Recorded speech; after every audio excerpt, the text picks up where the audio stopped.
26 जनवरी को संविधान की 75वीं वर्षगांठ है और इस मौके पर मध्य प्रदेश में दलित वोटों के नाम सियासी दंगल होने जा रहा है। 27 जनवरी को लोकसभा में नेता प्रतिपक्ष राहुल गांधी, सांसद प्रियंका गांधी और कांग्रेस के राष्ट्रीय अध्यक्ष मल्लिकार्जुन खड़गे समेत देश भर से बड़े कांग्रेसी नेता बाबा साहेब भीमराव अंबेडकर की जन्मस्थली महू पहुंच रहे हैं। यहाँ कांग्रेस की जय बापू, जय भीम, जय संविधान यात्रा का समापन और संविधान बचाओ यात्रा का आगाज होगा। इसके पलटवार में बीजेपी 11 से 26 जनवरी तक संविधान गौरव दिवस मनाने जा रही है, जिसके तहत गांव-गांव और शहर-शहर कार्यक्रम होंगे। भाजपा के 7 वरिष्ठ नेता मध्य प्रदेश के 7 संभागों में संविधान गौरव दिवस के कार्यक्रमों में शिरकत करेंगे। केंद्रीय गृह मंत्री अमित शाह, भाजपा अध्यक्ष जेपी नड्डा समेत 7 बड़े नेताओं की सभाएं प्रदेश में होंगी। अमित शाह भोपाल, जेपी नड्डा जबलपुर, नितिन गडकरी, विनोद तावड़े रीवा में रैली करेंगे। इसके अलावा सीएम डॉक्टर मोहन यादव ग्वालियर में रहेंगे। केंद्र से 2 और नेता सागर और उज्जैन संभाग में बड़ी सभाएं करेंगे। दोनों पार्टियां इन कार्यक्रमों के जरिए अपने अपने को संविधान रक्षक और दलित हितैषी बताने की कोशिश करेंगी। दरअसल ये संग्राम संसद के शीत सत्र में केंद्रीय मंत्री अमित शाह के एक बयान के बाद शुरू हुआ है। अभी एक फैशन हो गया है, अम्बेडकर अम्बेडकर अम्बेडकर अम्बेडकर अम्बेडकर अम्बेडकर। इतना नाम अगर भगवान का लेते हैं तो 7 जन्मों तक स्वर्ग मिल जाता है। हालांकि अमित शाह के भाषण का 11 सेकंड का अंश है। अपने पूरे भाषण में अमित शाह ये बता रहे थे कि आज अम्बेडकर रटने वाली कांग्रेस ने जिंदा रहते अम्बेडकर का किस कदर अपमान किया था। लेकिन सियासत में कहाँ कोई मौका चूकता है। कांग्रेस अमित शाह के 11 सेकंड के बयान को अम्बेडकर का अपमान बताने में पूरी ताकत लगाने जा रही है, तो भाजपा पलटवार में कोई कोर कसर बकाया नहीं रखने वाली। दोनों ने वार पलटवार का एजेंडा तय कर लिया है। आजादी के पहले अम्बेडकर ने दलितों के लिए अलग निर्वाचन क्षेत्र की मांग की। कांग्रेस ने अम्बेडकर के दलितों के लिए अलग निर्वाचन क्षेत्र की मांग का विरोध किया। महात्मा गांधी ने अम्बेडकर की मांग के खिलाफ आमरण अनशन किया। कांग्रेस ने अम्बेडकर को संविधान सभा से भी दूर रखने का प्रयास किया। शुरुआत में संविधान सभा में भेजे गए 296 सदस्यों में अम्बेडकर को जगह नहीं मिल पाई। बाद में दलित नेता जोगेंद्र नाथ मंडल और मुस्लिम लीग की मदद से अम्बेडकर संविधान सभा में पहुंचे। अम्बेडकर को 2 लोकसभा चुनावों में हार का सामना करना पड़ा। दोनों बार अम्बेडकर को कांग्रेस के प्रत्याशी ने ही चुनाव हराया। तत्कालीन प्रधानमंत्री जवाहरलाल नेहरू ने अम्बेडकर के खिलाफ चुनाव प्रचार किया। अम्बेडकर को हराने वाले सदोबा राजोलकर को कांग्रेस ने पद्म विभूषण दिया। एडबिना माउंटबेटन को लिखे पत्र में नेहरू ने अम्बेडकर के हारने पर खुशी जताई। अपनी हार को राजनीतिक मुद्दा बनाने के बाद राज्यसभा के रास्ते संसद पहुंचे अम्बेडकर। नेहरू की अंतरिम सरकार में मंत्री बने, लेकिन प्रताड़ना के चलते इस्तीफा देना पड़ा। अम्बेडकर को संसद में अपने इस्तीफे की वजह बताने तक की इजाजत नहीं मिली। वहीं कांग्रेस भी अम्बेडकरवादी बन रही भाजपा पर तंज कस रही है। कांग्रेस का कहना है कि अम्बेडकर के समय भले ही भाजपा नहीं रही हो, उन्होंने हमेशा उनकी विचारधारा का विरोध किया। राष्ट्रीय स्वयंसेवक के विरोधी थे अम्बेडकर। हिंदू समाज का कोई अस्तित्व नहीं मानते थे अम्बेडकर। अम्बेडकर ने हिंदू राज को बताया था आपदा। अम्बेडकर ने जलाई थी मनुस्मृति की प्रतियां। आरएसएस के मुखपत्र ने संविधान को कहा था अभारतीय। संघ ने अम्बेडकर के लाए हिंदू कोड बिल का किया था विरोध। संघ ने 1949 में दिल्ली में 80 से अधिक जगहों पर अम्बेडकर के पुतले जलाए।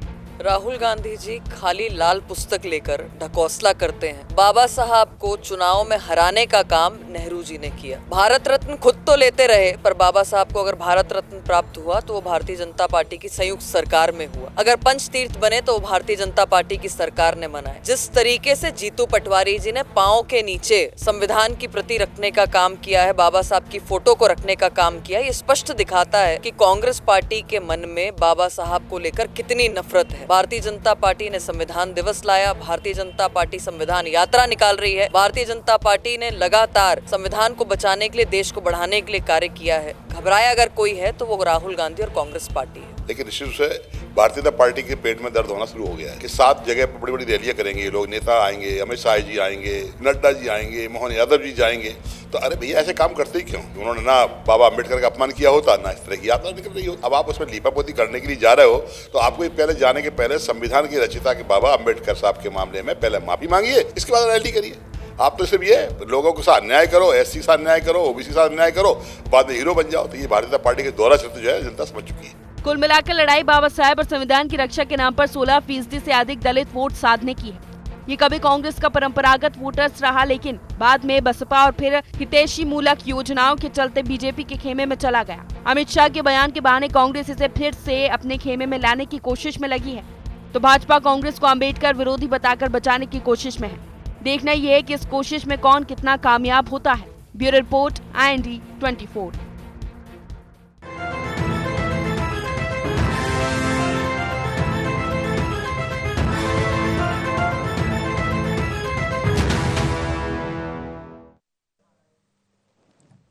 नमस्कार, IND एजेंडा अपने अपमान और अंबेडकर में आपका स्वागत है। मैं हूं आपके साथ नवीन पुरोहित। चर्चा को विस्तार देंगे, उसके पहले IND एजेंडा के मुख्य बिंदुओं की तरफ एक निगाह डालते हैं। मध्य प्रदेश तक क्यों आई संविधान बचाने की लड़ाई?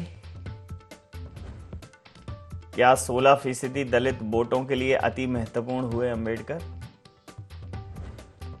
क्या अमित शाह के बयान को कांग्रेस ने मान लिया संजीवनी? किसने किया बाबा साहब का अपमान, किसने बढ़ाया मान? नमस्कार, इन्हीं सवालों के साथ चर्चा में आप सबका पुनः स्वागत है। वर्तमान समय में देश के दो प्रमुख राजनीतिक दल, भारतीय जनता पार्टी और कांग्रेस, एक दूसरे को अंबेडकर का अनुयायी, उनका फॉलोअर, उनका अनुचर बताने की होड़ कर रही है। कांग्रेस कह रही है कि वही है जिसने बाबा साहब अंबेडकर को सम्मान दिया, बाबा साहब अंबेडकर के संविधान को मान दिया, जबकि कांग्रेस का जो इतिहास है उसमें संविधान सभा में शुरुआती दौर में अंबेडकर जी नहीं जा पाए। नेहरू जी की सरकार में वो मंत्री बने, लेकिन उन्हें शीघ्र इस्तीफा देना पड़ा। उन्हें इस्तीफे की वजह बताने की उन्हें इजाज़त तक नहीं मिली। ऐसे तमाम कारण हैं और संघ जो है कहीं ना कहीं जो मुस्लिम पर्सनल लॉ है उसके भी अंबेडकर जी उसके भी खिलाफ थे। फिर हिंदू कोड बिल का भी उन्होंने विरोध किया। तो इस हिसाब से वो भारतीय जनता पार्टी की जो विचारधारा है और हिंदू राज का उनका कोई अस्तित्व नहीं है, इस प्रकार की उनकी विचारधारा थी। तो अंबेडकर जी न वो भारतीय जनता पार्टी की विचारधारा के थे, न कांग्रेस की विचारधारा के थे। उनकी अपनी एक संवैधानिक विचारधारा थी और उनकी जो विचारधारा थी उसको किसी भी राजनीतिक दल ने जैसे का तैसा नहीं अपनाया, ज्यों का त्यों उसको नहीं अपनाया, बल्कि अपनी सुविधा से उसमें आवश्यक परिवर्तन किए। और अब जब एक बहुत बड़ा वर्ग अंबेडकर जी के नाम पर उद्वेले थे, अंबेडकर जी के नाम पर आंदोले थे, तो उन्हें पता है कि इस वर्ग को साधने के लिए अंबेडकर जी को कहीं ना कहीं हमें अपनी विचारधारा का पथ प्रदर्शक बनाना पड़ेगा। तो जो 11 सेकंड का भाषण था केंद्रीय गृह मंत्री अमित शाह जी का, उसको लेकर कांग्रेस ने लोकसभा में जो हाय तौबा की, और उसके बाद उनका पहले से ही कार्यक्रम प्रस्तावित था कि 27 जनवरी को, अब चूंकि 75वां संविधान दिवस है, तो 27 जनवरी को पहुंचेंगे महू में जो बाबा साहब की जन्मस्थली है, और वहां से एक यात्रा का शुभारंभ करेगी कांग्रेस। उनके इस राजनीतिक प्रयास को कम करने के लिए, उसका प्रभाव कम करने के लिए या उसको डिफोकस करने के लिए भारतीय जनता पार्टी 11 जनवरी से लेकर और 26 जनवरी तक संविधान गौरव दिवस मनाएगी। और गांव-गांव और शहर-शहर में कार्यक्रम होंगे और भारतीय जनता पार्टी के वरिष्ठ नेता 7 संभागों में गौरव दिवस के कार्यक्रमों में शिरकत करेंगे। तो ये सियासी जो दंगल है इसके क्या मायने, इसी मुद्दे पर करेंगे चर्चा। हमारे साथ चर्चा में शामिल हैं प्रताप भानु शर्मा जी, पूर्व सांसद हैं मध्य प्रदेश कांग्रेस के हमारे साथ। घनश्याम पिरोनिया जी, पूर्व विधायक मध्य प्रदेश भारतीय जनता पार्टी के हमारे साथ। योगीराज योगेश जी, वरिष्ठ पत्रकार हमारे साथ हैं। आप समस्त महानुभावों का बहुत बहुत स्वागत है। तो 26 जनवरी को सर संविधान दिवस की 75वीं वर्षगांठ है और इस मौके पर मध्य प्रदेश में कांग्रेस भीमराव अंबेडकर जी की जन्मस्थली महू पहुंच रही है और वहां से संविधान यात्रा का समापन और संविधान बचाओ यात्रा का आगाज, माने एक यात्रा का समापन और एक यात्रा का आगाज करेगी कांग्रेस। कांग्रेस बहुत समय से फोकस हो गई है कि संविधान बचाओ, संविधान यात्रा, संविधान को लेकर बहुत ज़्यादा कॉन्सेंट्रेट कर रही है, संविधान के मुद्दे को लेकर। और राहुल गांधी जी तो अब संविधान हाथ में लेकर ही चलने लगे हैं। क्या ये आपका एक नया पॉलिटिकल स्टंट है प्रताप भानु जी? जी बहुत क्षमा के साथ पूछना चाहता हूं कि न- ये नया पॉलिटिकल टूल है क्या? नवीन जी, ये जी। पॉलिटिकल स्टंट नहीं है, परंतु संविधान की रक्षा करने का एक ठोस प्रयास कांग्रेस पार्टी की तरफ से है।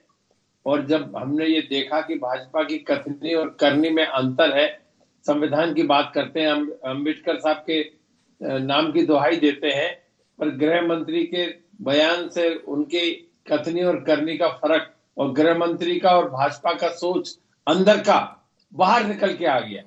जिस तरह से उन्होंने अपमानजनक शब्दों का प्रयोग किया बाबा साहब अम्बेडकर के बारे में, उसमें अकेले कांग्रेस ही नहीं, गरीब तबका भी, दलित वर्ग भी, SC ST वर्ग के सभी लोग बड़े आहत हुए हैं। माने राष्ट्र जैसे आजादी के समय से जो देश के संविधान से जुड़े और दुनिया का सर्वश्रेष्ठ संविधान जिन्होंने दिया, ऐसे व्यक्ति के बारे में ऐसे हल्के शब्दों का प्रयोग करना, जो गरीबों के भगवान है, गरीबों का मसीहा है वो आदमी, और ऐसा संविधान उन्होंने दिया कि जिसकी स्वीकारोक्ति हर समाज, हर वर्ग, हर धर्म और इतने बड़े भारतवर्ष के हर क्षेत्र में, कश्मीर से कन्याकुमारी तक, गुजरात से लेके उधर आप असम, नागालैंड, मणिपुर, छोटे छोटे सातों अरुणाचल, कहां तक पहुंच जाइए। भारत के इतने विशालता को देखते हुए संविधान में हर चीज का प्रावधान करा, और भाजपा के लोगों ने शुरू करा, हमें अब की बार 400 पार, हम संविधान बदल देंगे। ये बात कहीं और से निकल के नहीं आई। संसद के अंदर गृह मंत्री ने ही कहा स्वयं कि क्यों रट्टा लगा रखा, क्यों बार बार अम्बेडकर अम्बेडकर। जी, अम्बेडकर साहब भारत के संविधान के रचयिता हैं, उनको सम्मान देना हर एक भारतीय का कर्तव्य है।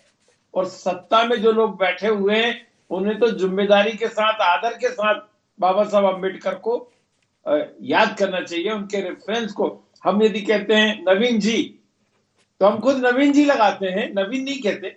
ये आदर का सूचक है। जी जी। जिसके मन में आदर ना हो संविधान के प्रति, बाबा साहब अम्बेडकर के प्रति, माफी मांगने जो तैयार ना हो, ऐसे अहंकारी को तो इस्तीफा दे देना चाहिए। जी, तो घनश्याम जी, आप स्वयं एक घनश्याम जी न सिर्फ नेता हैं बल्कि घनश्याम जी कार्टूनिस्ट भी हैं। हाँ, बहुत मतलब ग्वालियर के एक बड़े समाचार पत्र में घनश्याम जी के ऐसे सिग्नेचर किया हुआ कार्टून हम लोगों के कौतूहल का केंद्र है। उस अंचल के समाचार पत्र में ही निकलता था घनश्याम जी का कार्टून।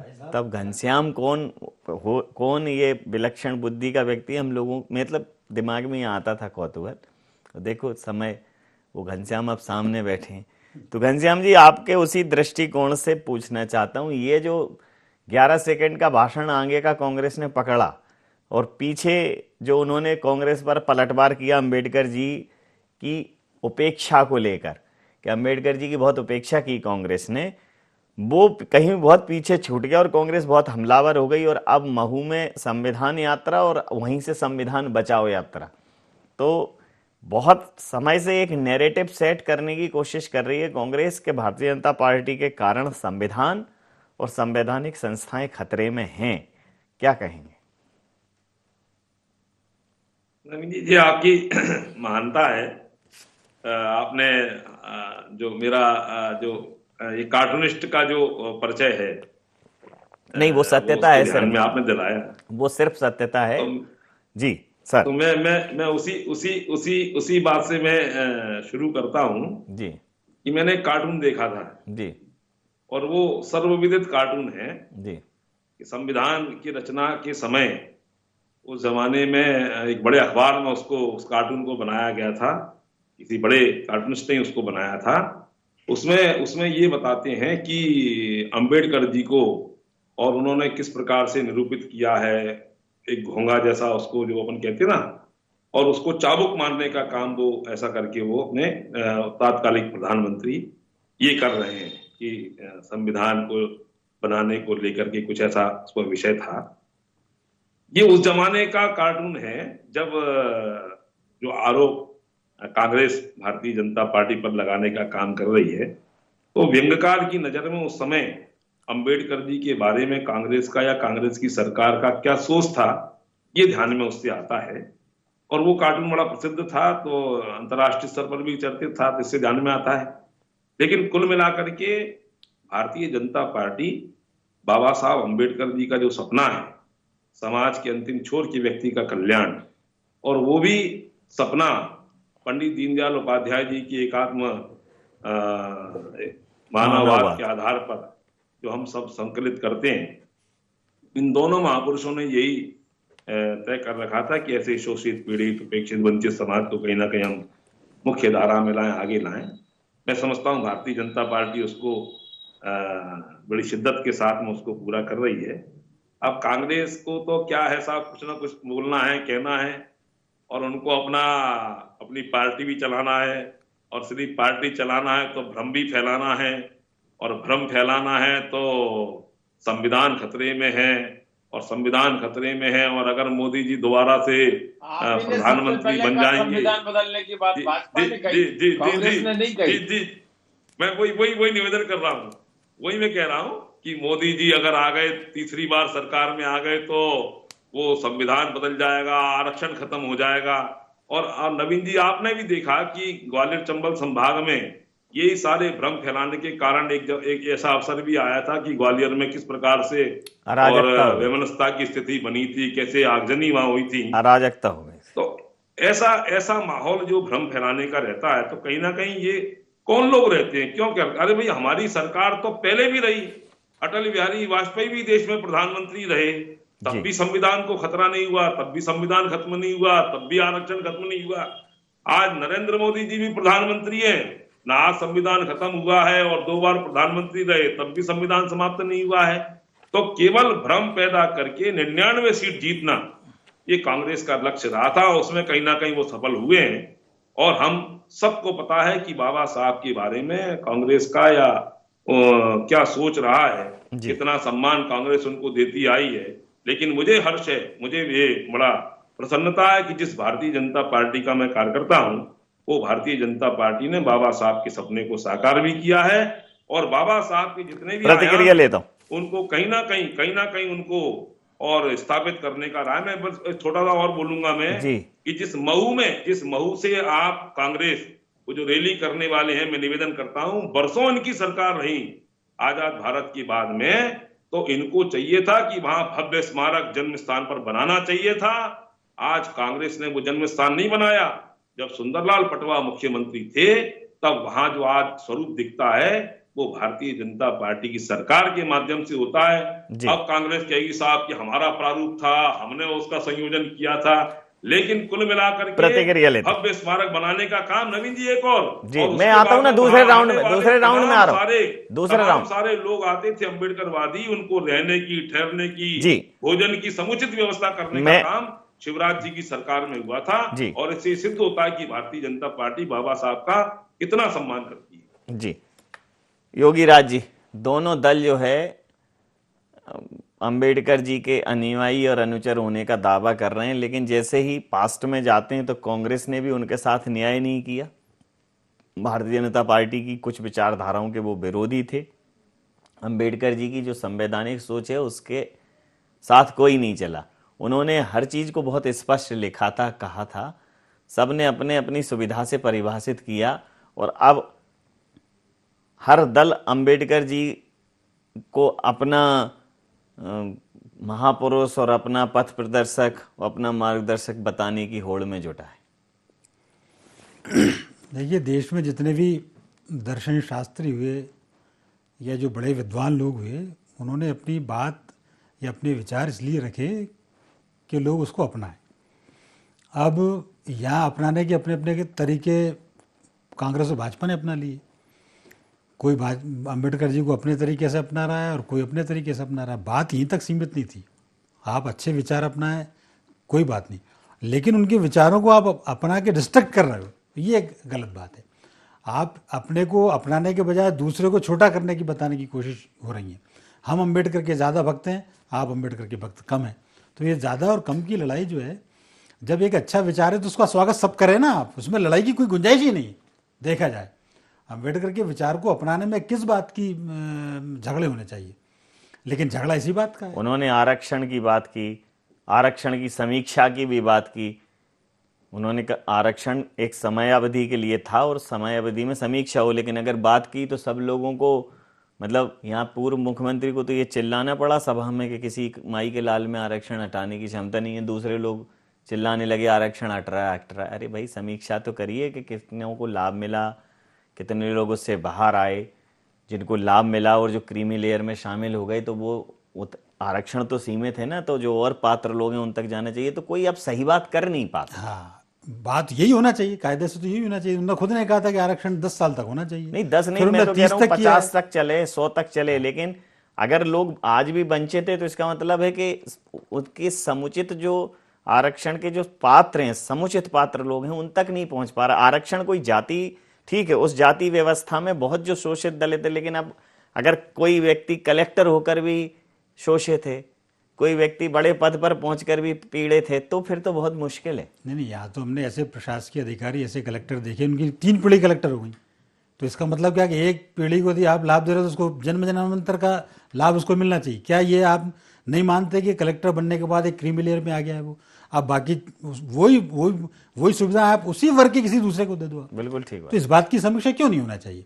लेकिन यदि संविधान की समीक्षा की बात आती है, आरक्षण की समीक्षा की बात आती है, तो बिल्कुल ऐसा लगता है कि आसमान टूट गया, इस धरती पर जो है धरती फट जाएगी, सबके सब उसमें समा जाएंगे।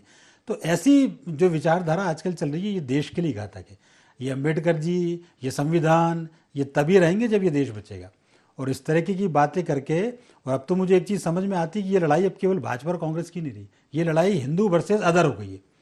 ये हिंदुओं को तोड़ने की एक मानसिकता देश में पैदा हुई कि कैसे करके ये बताया जाए कि आप दलित नहीं, आप बौद्ध हो, आप हिंदू नहीं हो।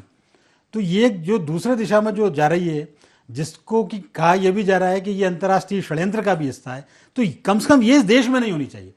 यदि कोई अच्छा विचार है उसको आप आगे बढ़ाएं, देश की तरक्की में यदि वो विचार आ रहा है तो उसको आगे बढ़ाएं। पिछले वर्ग, वंचित वर्ग के जो लोग हैं उनको आगे लाने के जो प्रयास हैं वो सब करने चाहिए, पर ऐसा ना हो कि आप एक समाज को ही तोड़ दें पूरा का पूरा।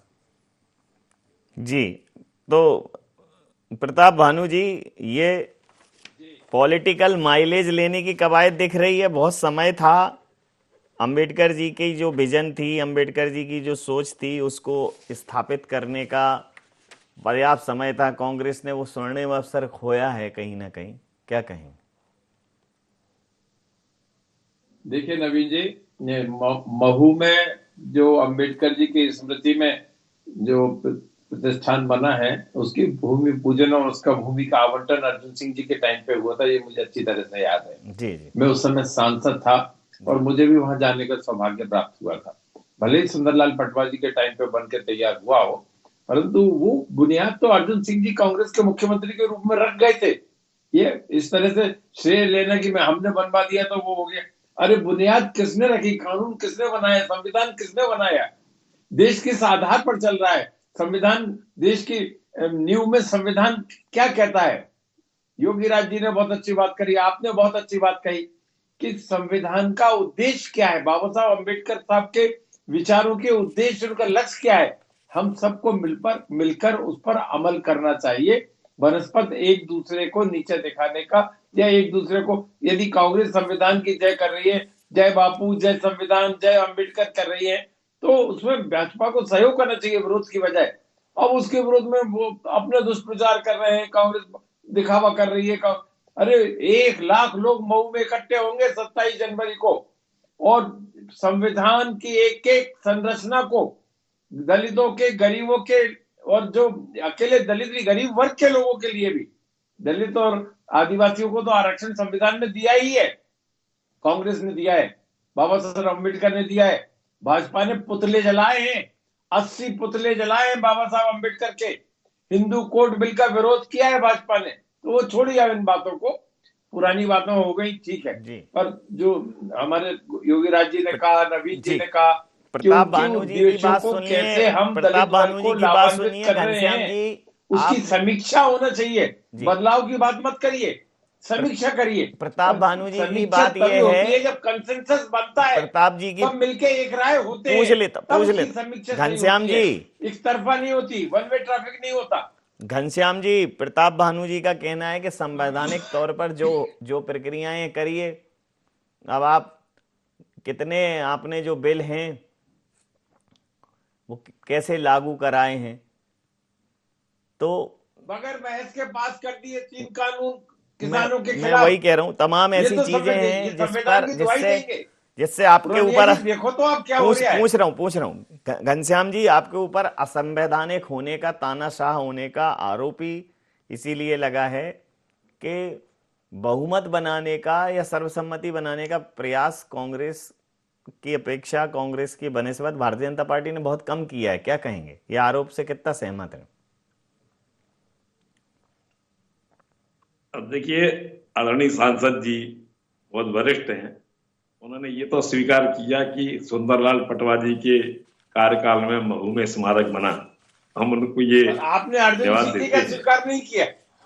नहीं, मैंने तो सांसद जी पहले ही कह दिया है कि कांग्रेस कहेगी हमारे कार्यकाल में हुआ, हमने किया। लेकिन देखिए, आपके सपनों के भारत का निर्माण भी भारतीय जनता पार्टी को ही करना पड़ रहा है, आप लोग नहीं कर पाए। और इसलिए हमको आपको धन्यवाद देना चाहिए कि सारे के सारे काम ये भारतीय जनता पार्टी ही पूरे कर रही है। और इसलिए बाबा साहब का जो सपना था, कांग्रेस के कामों पे भी बीजेपी अपना ठप्पा लगा रही है, काम नहीं कर रही। मैं निवेदन कर रहा हूँ, बाबा साहब का कितना सम्मान ये कांग्रेस करती थी, इससे ध्यान में आता है कि 370 धारा लगाकर कश्मीर के अंदर हम अनुसूचित जाति वर्ग के साथ में कैसा भेदभाव करने का काम किया, ये ध्यान में आता है जी।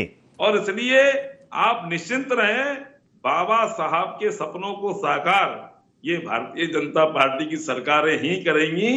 केवल बाबा साहब को अपमान करने का काम ये कांग्रेस करती आई है, और इसलिए भारत रत्न भी कांग्रेस ने नहीं दिया। अंतिम प्रतिक्रिया के साथ चर्चा समाप्त करूंगा।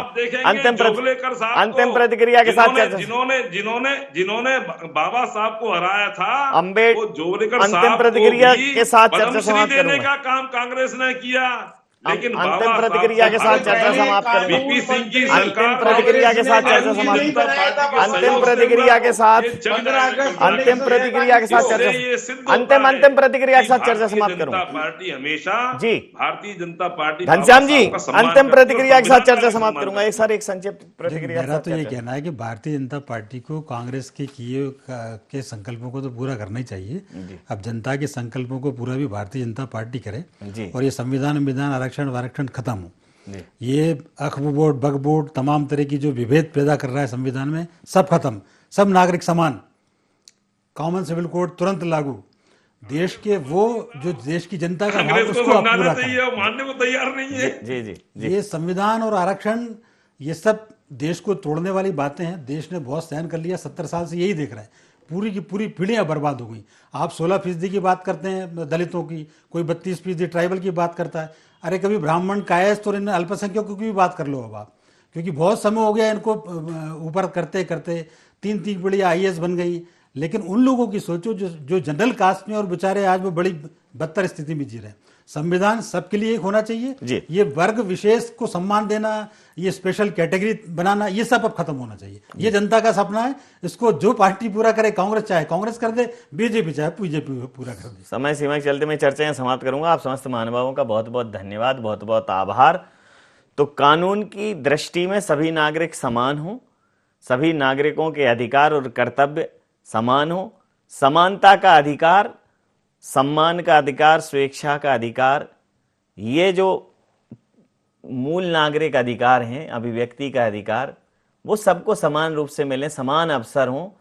जो ऊंच नीच की खाई है, जो ऊपर नीचे का विभेद है, बहुत साल लग गए हैं, अभी तक अपेक्षित परिणाम नहीं आए। निश्चित रूप से बहुत काम करने की जरूरत है, और अगर इसको सिर्फ और सिर्फ राजनीतिक दलों ने पॉलिटिकल टूल की तरह इस्तेमाल किया तो आप ये मान के चलिए कि ये ऐसा खंजर बनेगा जो पॉलिटिकल दलों के चीथड़े उड़ा देगा। ये बात समझ लीजिए। जनता, अच्छे अच्छे देशों की सरकारें पलट गईं, संविधान रखे रह गए, कानून खूंटी पर टंग गए। इसलिए जनता को जो जरूरत है, मूलभूत जरूरतें हैं, शिक्षा, स्वास्थ्य, बेरोजगारी जो है, इन मुद्दों पर ध्यान रखिए। रुपया पहुंच गया है 86 के पार।